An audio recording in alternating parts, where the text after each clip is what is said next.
Oke, yuk langsung kita mulai aja deep dive kali ini. Anda kan sempat share sebuah renungan malam yang menarik ya. Judulnya Renungan Malam, Istirahat dalam Kebenaran. Nah, misi kita sekarang ini, kita mau coba bedah nih. Apa sih intinya teks ini? Gimana caranya teks ini ngasih saran buat kita nemuin tenang gitu pas malam? Ada ayatnya, ada ajakan personalnya juga. Mari kita gali. Iya, yang langsung kerasa ya dari teks ini itu gimana dia ngebahas pergulatan batin yang mungkin Anda juga sering alami pas malam, suara-suara ragu, mungkin rasa salah, atau cemas soal besok gitu kan.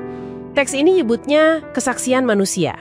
Ya gampangnya, perasaan kita lah yang sering naik turun.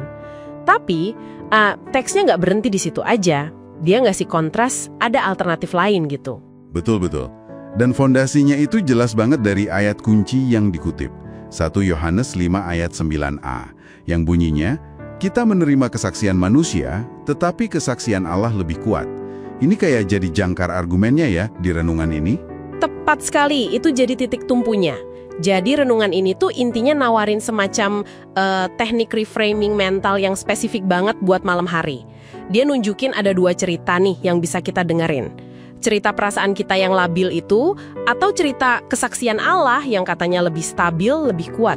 Nah, ini dia nih bagian pilihannya. Pilihan pertama ya udah kita ngikutin aja perasaan yang kadang enak, kadang gak enak banget. Pilihan kedua, nah ini yang menurut saya menarik banget, adalah kita secara sadar nih, milih buat istirahat dalam kesaksian Allah. Teksnya kan nekenin buat percaya apa kata Allah tentangmu dalam Kristus. Ini kedengarannya bukan pasrah pasif gitu ya, tapi kayak keputusan aktif, disengaja gitu. Tapi gimana ya, teks ini ngasih tahu cara bedain antara perasaan sama kebenaran Tuhan itu.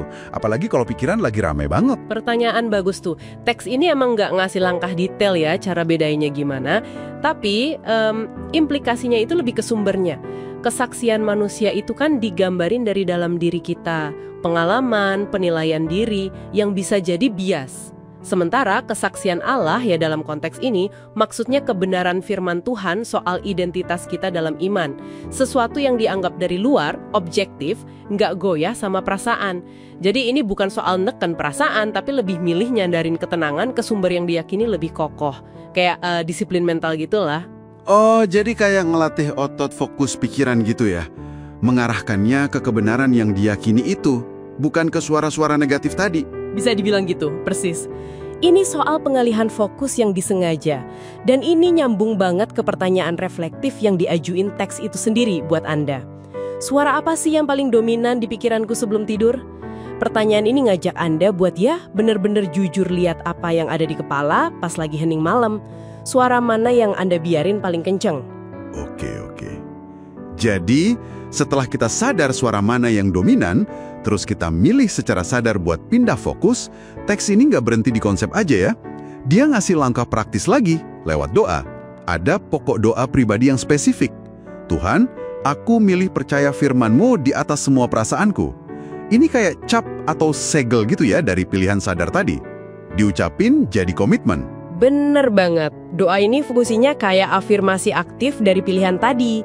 Cara buat ngungkapin keputusan batin jadi pernyataan iman. Dan renungannya ditutup pakai harapan atau berkat gitu.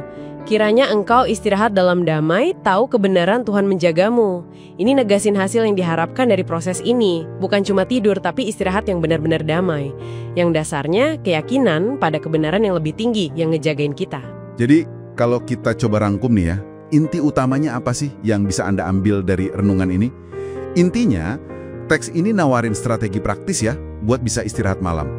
Caranya itu dengan secara sadar milih buat percaya dan pegangan sama yang disebut kesaksian Allah atau kebenaran Tuhan, yang diyakini lebih stabil itu. Daripada kita kebawa arus kesaksian manusia, kayak ragu, perasaan negatif, yang seringnya malah makin kuat pas malam. Jadi ini soal nemuin tenang dalam kepastian yang lebih tinggi dari sekedar emosi sesaat gitu kan. Persis. Dan ini memunculkan pertanyaan lanjutan yang penting juga buat Anda renungkan nih setelah deep dive ini. Berangkat dari pemahaman ini, gimana caranya Anda bisa mulai ngelatih diri Anda sendiri? Gimana Anda bisa secara aktif ngenalin momen pas suara ragu atau cemas itu muncul nggak cuma sebelum tidur ya, tapi mungkin pas lagi rapat penting, atau pas nerima kritik, atau pas lagi nggak pasti gitu. Terus secara sadar, milih buat ngalihin fokus ke kesaksian Allah tadi, ke kebenaran yang Anda yakini tentang diri Anda. Ini mungkin jadi latihan terus-menerus ya, yang bisa Anda eksplorasi lebih dalam lagi. Sesuatu buat direnungkan deh.